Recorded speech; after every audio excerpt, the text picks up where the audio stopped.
Veteran Jack Turner thought the mountains had finally stopped testing him. But on a bitter dawn patrol along the frozen ridge, his German Shepherd Max halted as if struck by a memory the earth itself was whispering. The dog's ears shot up, breath trembling, eyes locked on a patch of forest Jack hadn't stepped into since the winter he came home from war. Seconds later, Max bolted, dragging Jack across the ice toward a ravine untouched by any human boot for years. What they discovered there wasn't a fallen branch or a trick of the storm, but the shattered carcass of a downed helicopter, half buried in snow, metal twisted like the bones of some ancient creature that should have stayed hidden. And when Jack brushed the frost from the wreck's scorched steel, the mountain seemed to hold its breath, because the woman lying unconscious inside hadn't fallen by accident. Woof, woof. And the men who put her in the sky were already hunting their way back to finish what the crash couldn't. Please support us by subscribing to the channel. A thin veil of winter fog drifted low across the valley, muffling the world beneath a silver hush. Jack Turner pushed open the warped door of his cabin, feeling the same bite of cold that had greeted him every morning for the past 3 years.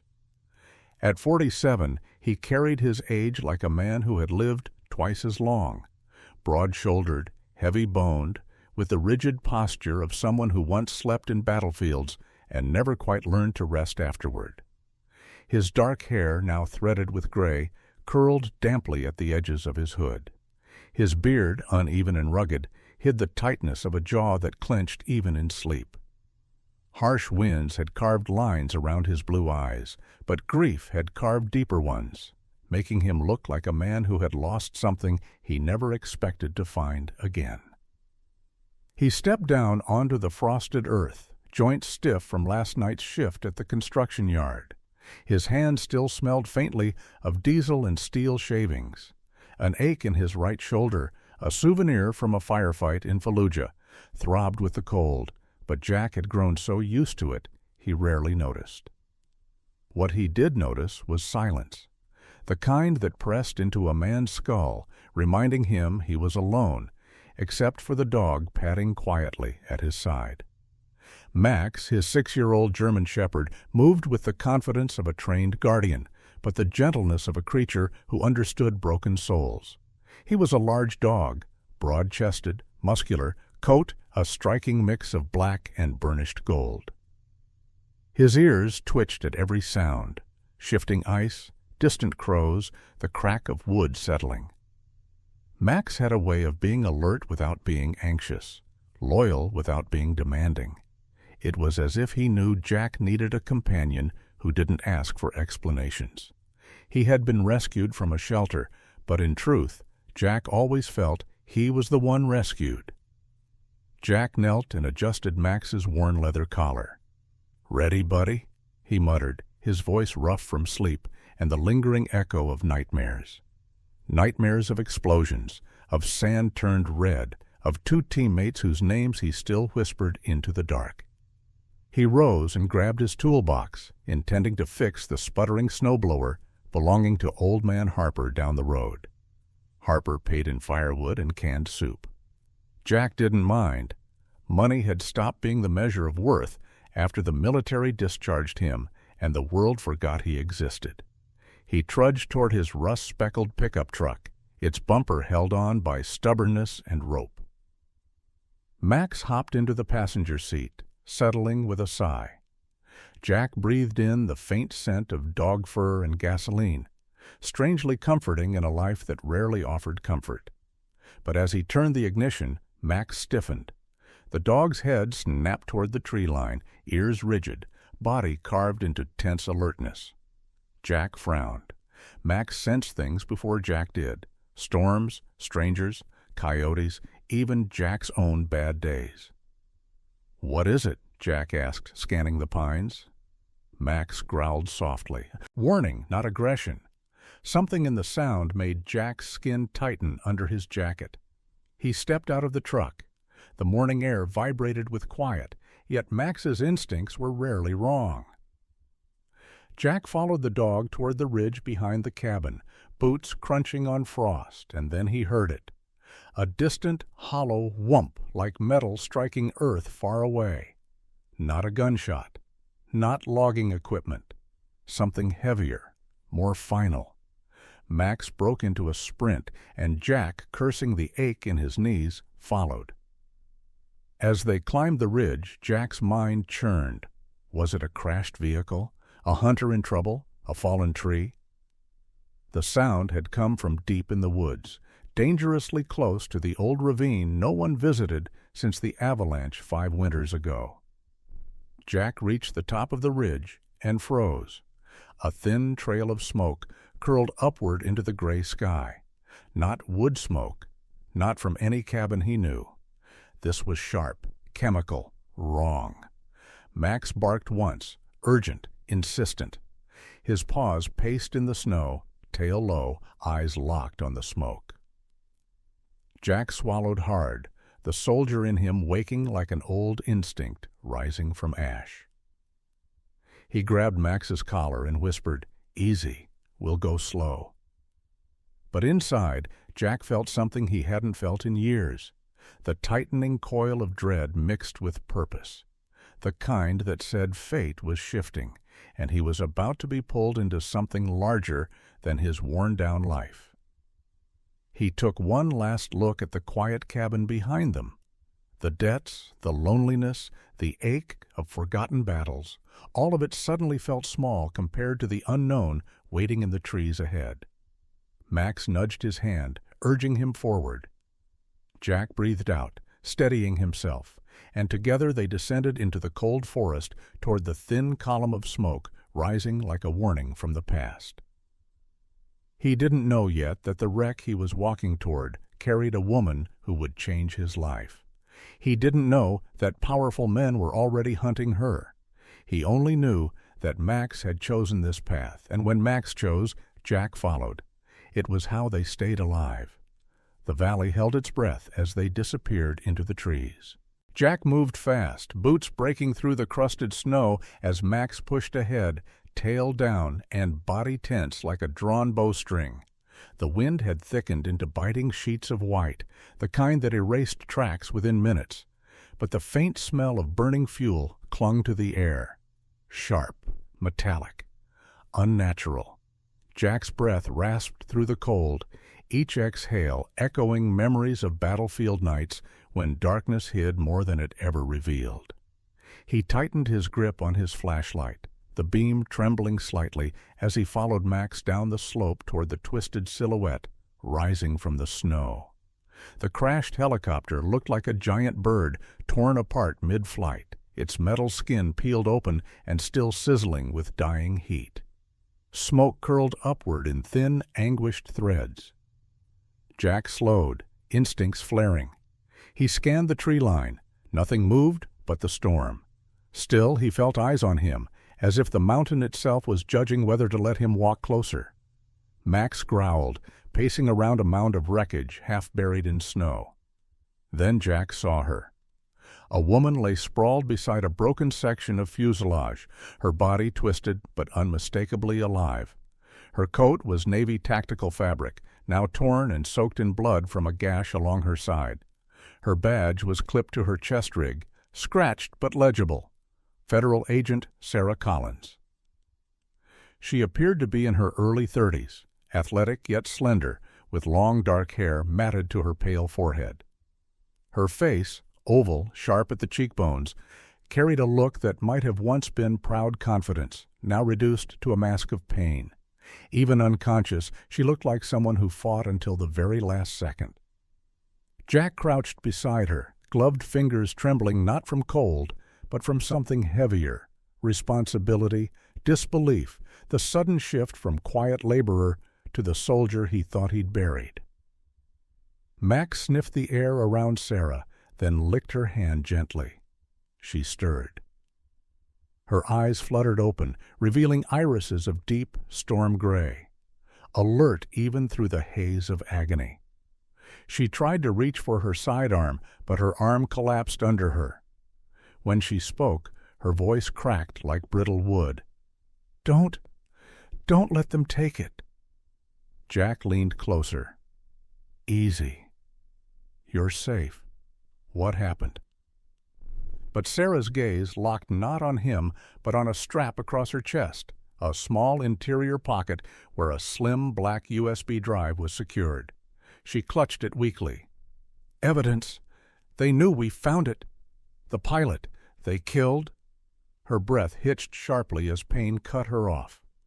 Beneath her coat, Jack saw the bruises forming, the way her ribs shifted unnaturally with each shallow breath. Jack swallowed. "We need to get you out of here before hypothermia does the job for them." Max barked once sharply. Jack turned to see the pilot lying a few feet away. He was a middle-aged man, thick beard, sunken cheeks, a broad build. His flight suit was torn open by shrapnel. A quick glance told Jack the man's neck was broken, his tooltights. Frozen eyes stared upward, reflecting nothing but the storm. Jack's jaw clenched. He didn't know the man, but he understood the story behind a death like that. A professional taken out cleanly, efficiently, no chance given. KIA, he thought automatically, then shoved the old terminology aside. That life was supposed to be behind him. But the world didn't care what he wanted. He hoisted Sarah carefully into his arms, feeling the cold stiffness of her limbs. She was lighter than she looked, maybe because some part of her strength had been left in the burning wreck still smoldering behind them. Max circled protectively, barking at every crack of ice. Jack turned toward the ridge. The hike back would be brutal, but staying was suicide. Something about the precision of the crash, the clean shot that killed the pilot, the untouched trees, none of this looked accidental. Someone had intended for the helicopter to vanish into the storm. Snow gathered quickly on Jack's shoulders as he trudged uphill. Sarah shifted in his arms, trying to speak. "Who are you?" "Jack Turner," he grunted. "Local nobody. You're lucky my dog has better instincts than I do." Her lips twitched, not quite a smile. "Max, good dog." Jack tightened his grip, feeling the tremor in her voice. She wasn't afraid of dying, that much he could tell. She was afraid of what would happen if the USB didn't reach the right hands. Halfway up the ridge, Sarah's breathing grew ragged. "They'll come," she whispered. "They won't leave a witness." Jack paused, scanning the silent pines. The storm had thickened, but he knew well how easily men with rifles could move unseen in a whiteout. "Let them try," he muttered. "I've been hunted before. Didn't end well for the ones hunting." Max barked again, this time not in alarm, but urgency. The dog nudged Jack's leg, then trotted ahead on the trail leading home. Jack followed, holding Sarah close. Behind them, the wrecked helicopter cracked under shifting ice. A wing collapsed inward with a muffled groan, sending sparks sputtering into the snow. Jack didn't look back. He didn't have to.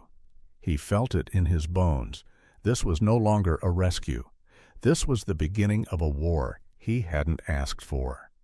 And it was coming straight for his quiet, fragile life. Jack pushed the cabin door shut with his shoulder, the wood groaning under the force, as if the storm outside weren't the only thing trying to get in. He carried Sarah Collins to the small bedroom, the only one with a working heater, though working was generous. Its warmth came in faint pulses like the heartbeat of an aging creature, unwilling to die. Max followed close behind, planting himself between the bed and the door, his chest rising and falling with slow, controlled breath. His instincts had shifted again, no longer the searcher, now the sentinel. Sarah lay trembling against the thin mattress, her skin pale beneath the bruises blooming across her ribs. Her dark hair, a mess of wet strands and dried blood, framed a face that must have once been composed and commanding. Even now, half-conscious, she carried a tension in her jaw that spoke of discipline forged over years and a childhood that likely demanded too much responsibility too soon. Her gray eyes opened after a long struggle, unfocused at first, then sharpening as they found Jack's weathered face leaning over her. "You're safe for now," he said, though he knew the words were fragile. Sarah's voice was hoarse. "No one is safe if Donovan Reed wants them gone." Jack felt the name like a punch to the sternum. Donovan Reed, his employer, the man who owned half the county's contracts, who smiled with perfect teeth and steel blue eyes that never quite matched the warmth in his voice. Tall, immaculate, always in tailored coats, Reed was the kind of man small towns admired and feared at the same time. Jack had never trusted him fully, but he never imagined Reed's empire was built on blood, bribes, and bodies discarded like broken tools. Sarah reached weakly toward her coat. "The USB. It's proof. Payment trails, false permits, sabotage orders. If it gets out, Reed burns." Jack hesitated. "Why would a construction tycoon send assassins after you?" Her gaze hardened.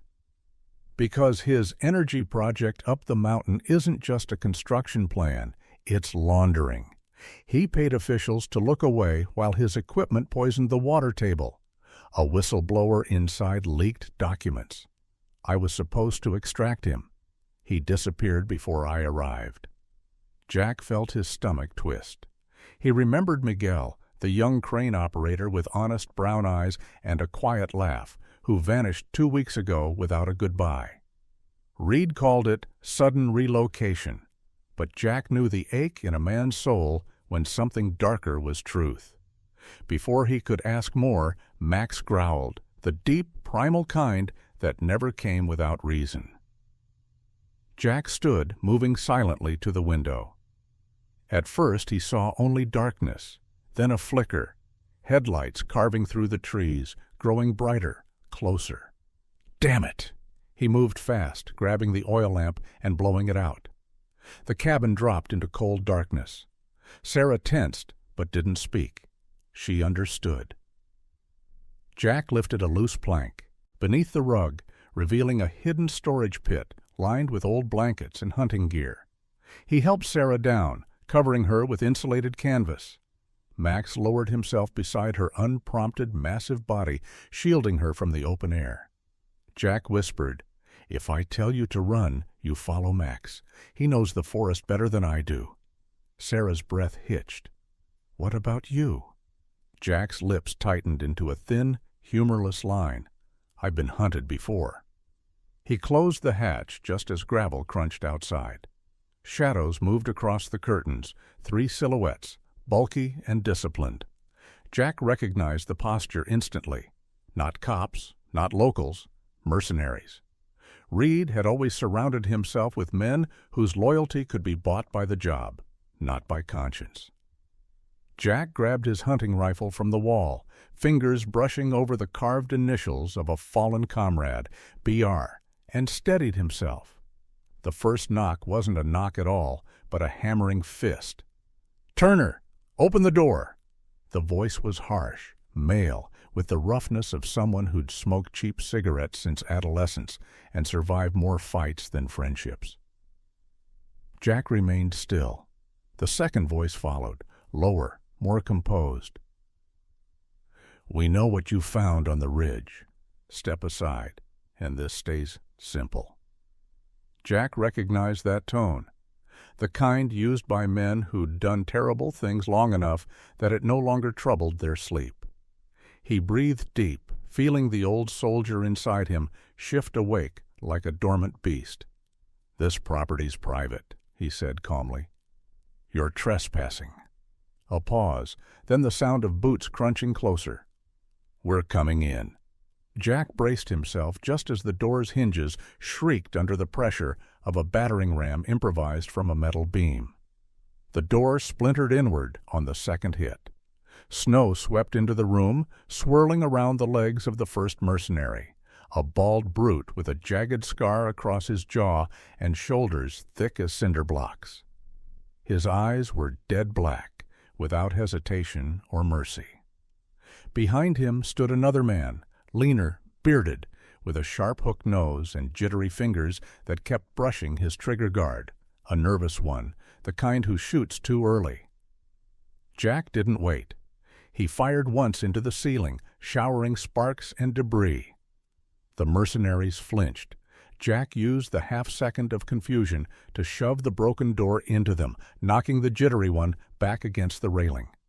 The bald one recovered quickly, lifting his weapon. Jack kicked the barrel sideways, the shot blasting into a shelf.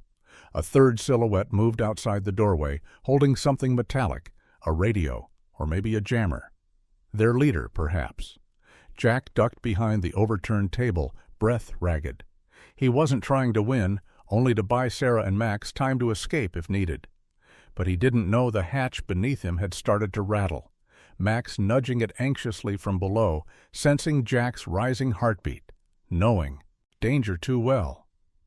Outside, more headlights flickered on, more men arriving. Jack realized the truth. This wasn't a warning. This was an extraction and a burial for anyone inside the cabin. The moment Jack slipped Max through the back door and into the storm, the cabin seemed to shrink around him, the walls trembling under the weight of incoming danger. Snow whirled like a living thing, obscuring trees and sky, turning the world into a shifting maze of white and shadow. Jack pressed his injured shoulder against the doorframe, breath ragged, listening to the mercenaries barking orders outside. Sarah, barely able to stand, leaned against the overturned table, one arm wrapped tight around her bruised ribs. Her gray eyes were fever-bright, her skin ashen beneath streaks of dirt and dried blood. She wore pain like a mantle, but beneath it a stubborn will flickered, one that refused to surrender even as her body faltered.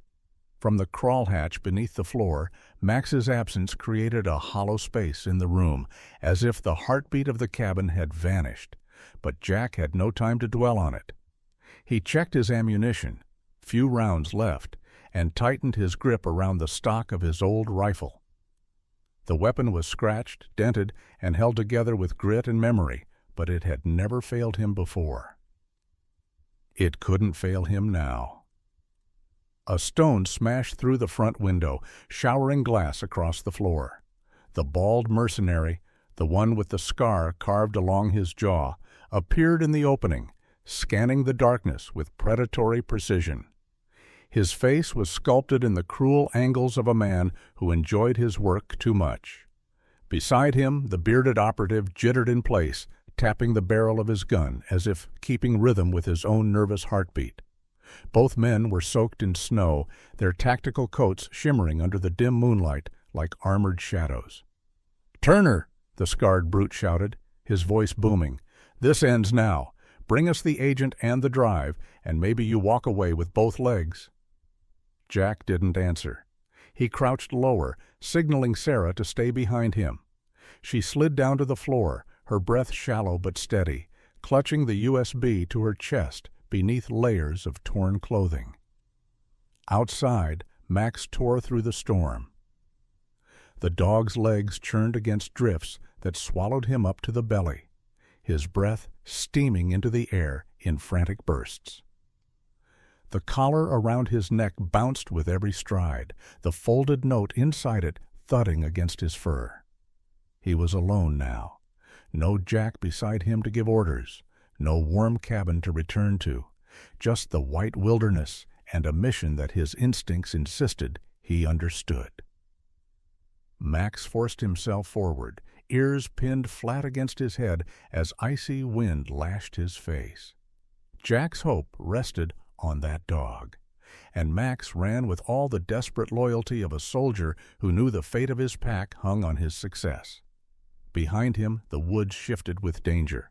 A distant howl rose, a low, hungry chorus. Wolves. Max didn't slow. The land was treacherous, a battlefield of frozen ponds and half-buried roots.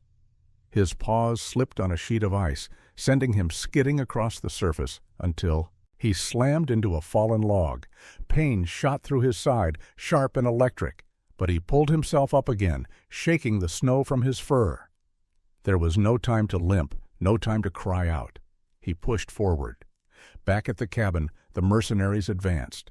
The scarred man raised a hand, and two more figures appeared from the shadows, new operatives Jack hadn't seen yet.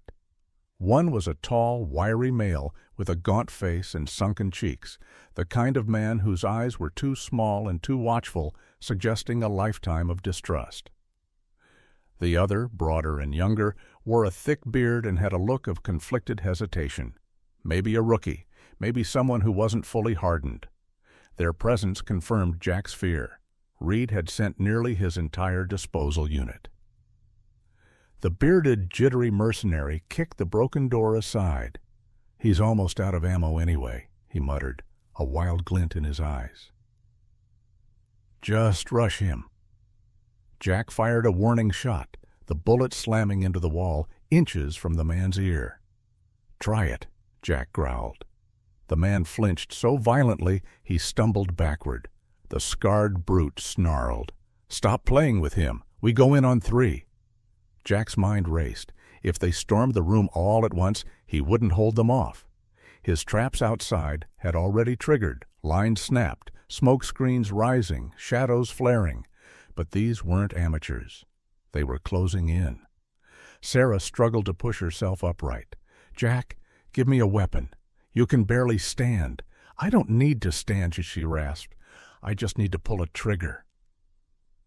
Her determination burned brighter than the pain in her ribs. For a moment, Jack saw what she must be in the field, sharp, relentless, carved from the same stone as those who carry the weight of justice alone. He handed her his backup pistol. Their eyes met, his filled with worry, hers with gratitude. Outside, Max sprinted through the tree line until the lights of the distant town flickered like fragile stars. He was close, closer than his burning lungs believed possible. A fence blocked his path, tall and lined with patched wire. Max braced himself, leapt, and failed spectacularly, belly flopping onto the top rail before tumbling over the other side in an explosion of snow. For one absurd heartbeat, he lay stunned, legs splayed awkwardly.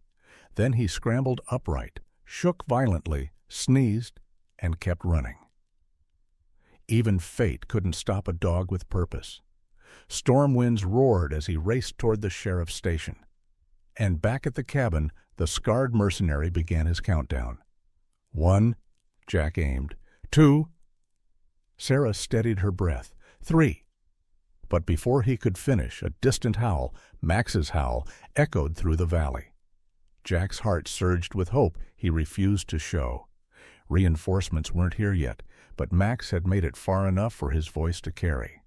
The scarred brute's eyes flickered with confusion. Jack whispered to Sarah, "Hold on." Everything was about to break. Snow swirled over the abandoned hydroelectric dam like a restless spirit, whipping across rusted railings, shattered concrete, and the skeletal remains of machinery long forgotten by the county. The place reeked of cold metal and old desperation, an ideal graveyard for the living. Jack Turner felt the rope biting into his wrists as the mercenaries shoved him forward, his wounded shoulder screaming every time he stumbled. Sarah Collins, bound and barely standing, was pushed beside him, her pale face tight with pain, but her eyes still alert, smoldering with a mixture of fear and fierce defiance. The men herding them were different from the group at the cabin, better armed, more composed. At their center walked Donovan Reed himself, dressed in a tailored charcoal coat that looked absurd against the deteriorating industrial backdrop. Reed was in his mid-40s, tall and broad-shouldered, with dark hair slicked back to reveal a sharp widow's peak. His jaw was clean-shaven, angular, and his eyes, icy blue, held the unsettling calm of someone who believed he would never face consequences. He carried himself with the refined arrogance of a man who had convinced entire towns to trust him while hollowing them out from the inside. "Jack," Reed called casually, as though greeting an old friend rather than a soon-to-be corpse. "You shouldn't have involved yourself in matters beyond your station." Jack spat blood onto the snow. "Funny, last I checked, murder wasn't supposed to be part of the construction business." Reed smiled thinly. "Murder is such an ugly word. Accidents, however." Those happen every winter up here." He gestured to the icy incline leading down into a half-frozen reservoir. A slip, a crash, 2 bodies found in a vehicle. Tragic, really. One of the mercenaries, a stocky man with a shaved head and a tattoo of a serpent coiling around his wrist, grabbed Jack's shoulder, forcing him closer to the edge. The tattooed man had small, close-set eyes and a crooked nose that looked like it had been broken more than once. His breath smelled of stale coffee and aggression. "Boss says drop 'em. We drop 'em," he growled, tying a length of thick cable to the bumper of a dented utility truck. Near him, another mercenary tightened Sarah's restraints. This one was lean and wiry, with blond stubble and a scar cutting along his eyebrow. He worked with mechanical efficiency, but his lips were pursed, a man who followed orders because he feared his own fragility. Sarah winced as he jerked the rope, but she made no sound. Reed approached her, regarding her with a condescending tilt of his head. "Agent Collins, you could have had a long career, comfortable, influential. Why chase a file that wasn't meant to be found?" Sarah raised her chin, despite the agony in her ribs, "Because people like you count on silence, and because someone tried to warn us." A muscle twitched in Reed's jaw. "Miguel," he muttered. "That foolish boy." Jack felt his stomach clench. Miguel, the crane operator, the missing man. Reed's voice held no remorse, only irritation that someone had dared to betray him. Sarah glared at him. He sent the evidence, and he died for it. Reed's expression returned to its usual polished indifference. "As will you." Before he could give the final order, a sound cut through the storm, a distant rumble, growing louder. The mercenaries tensed. Reed raised his hand to silence them, eyes narrowing. Then a spotlight burst through the snowfall, slicing across the dam like a blade of white fire. A police helicopter roared overhead, wind and light whipping the area into chaos. Mercenaries shouted and scattered behind concrete barriers. Reed cursed under his breath. And at the front of the rescue team, bounding ahead with wild strength and frantic purpose, was Max. His fur was soaked, his paws raw from ice, but his eyes blazed with determination. He sprinted across the dam, barking with every ounce of breath left in him. Sheriff Miller followed close behind, his face carved with resolve. Miller was in his early 50s, tall, with a thick mustache gone gray at the edges, and deep-set green eyes hardened by decades of service. He radiated authority, the kind of man whose presence alone steadied those around him. Snow clung to his uniform, but he moved like a man reborn. "Drop your weapons!" Miller shouted, voice amplified by the helicopter's speakers. Gunfire erupted. Jack dove behind a concrete block as bullets shattered pieces of ice beside him. Sarah hit the ground, rolling behind a steel beam, every movement agony but fueled by adrenaline. The mercenaries fired back with ruthless precision. Max sprinted through the flying debris, teeth bared. He dodged a falling metal bar, vaulted over a toolbox, and lunged toward Jack. "Good boy," Jack gasped as Max skidded beside him. Reed retreated behind one of his men, lifting a pistol. He aimed directly at Jack, rage and fear twisting his perfect composure. Jack barely had time to react. A blur of fur and muscle exploded forward. Max launched himself at Reed with a ferocity Jack had never seen. The impact knocked Reed off balance, sending him sprawling onto the icy concrete. His first shot went wild, grazing Jack's side instead of piercing his chest. Pain tore through Jack, hot and sharp, but he stayed upright. Miller's officers surged in, tackling the tattooed mercenary and disarming 2 others. The helicopter's searchlight pinned everything in harsh clarity. Reed clawed at the ice, scrambling for his fallen gun, but Sarah, breathless and battered, kicked it out of reach. Officers tackled Reed, pressing him into the snow as handcuffs snapped around his wrists. Jack stood above him, blood dripping from his wound, chest heaving. Reed stared up at him, the cold arrogance finally cracking. "Looks like your accident didn't work out," Jack muttered. Reed had no answer, only silence as the storm raged around them. Winter loosened its grip slowly, as if reluctant to release the mountains from its pale, frozen hold. Weeks had passed since the firefight at the abandoned dam, but the memory clung to Jack Turner like smoke in old timber, always present, always lingering. His bandaged side still ached when he moved too quickly, a constant reminder of how close he'd come to never seeing another dawn. Yet as he stepped out of the temporary medical cabin set up by the county, the sting of cold air felt almost invigorating. Maybe pain meant he was still meant to be here. Max trotted at his side, fur thicker now after a few weeks of richer meals and indoor rest. His proud chest swayed with each bound, the metal clip to his collar flashing gold when it caught the sun.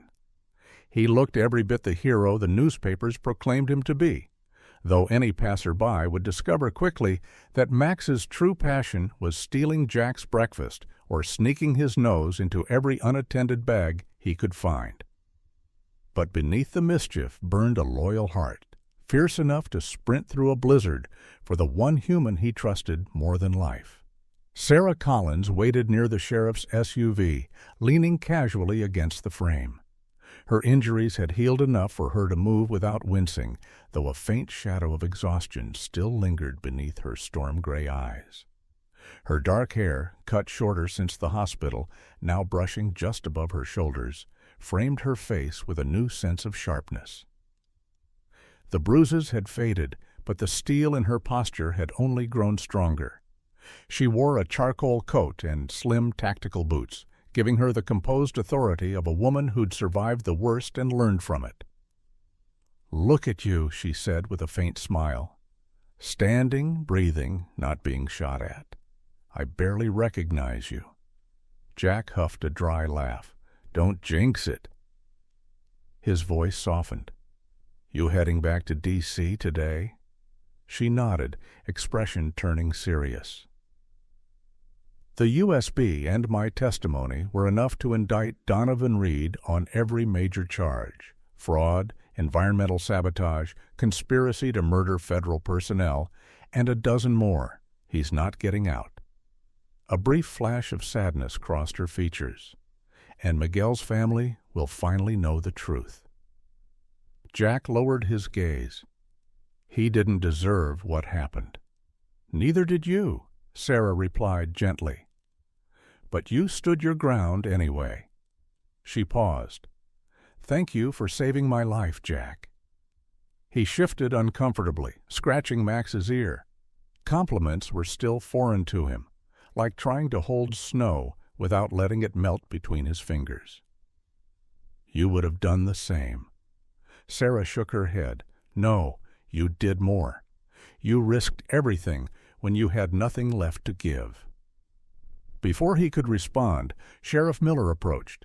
In his mid-50s, with a square jaw, thick gray mustache, and tall build that suggested a lifetime of disciplined living, Miller looked both intimidating and fatherly. His green eyes held the steady warmth of someone who had seen enough death to recognize the value of the living. "Jack," Miller began, hands shoved into the pockets of his worn sheriff's coat, "the county's been talking. After what you and Max pulled off, they want to offer you an official position." Jack frowned. "I'm no cop." "Not asking you to be one," Miller replied. "We're building a search and rescue division, mountain operations. We need someone who knows the terrain, knows survival, knows how to keep people alive, and someone who can train dogs like him." He nodded toward Max, who puffed out his chest proudly as if he knew exactly what was being discussed. Sarah smiled. "You'd be perfect for it." Jack hesitated. The old instinct to withdraw, to return to his quiet cabin and pretend the world had nothing left to ask of him, tugged hard. But then he remembered the pilot in the snow, Sarah's trembling hand clutching the USB, Miguel's name whispered into the storm, and Max running alone through the white abyss because Jack asked him to. Maybe this new path wasn't asking him to be a soldier again.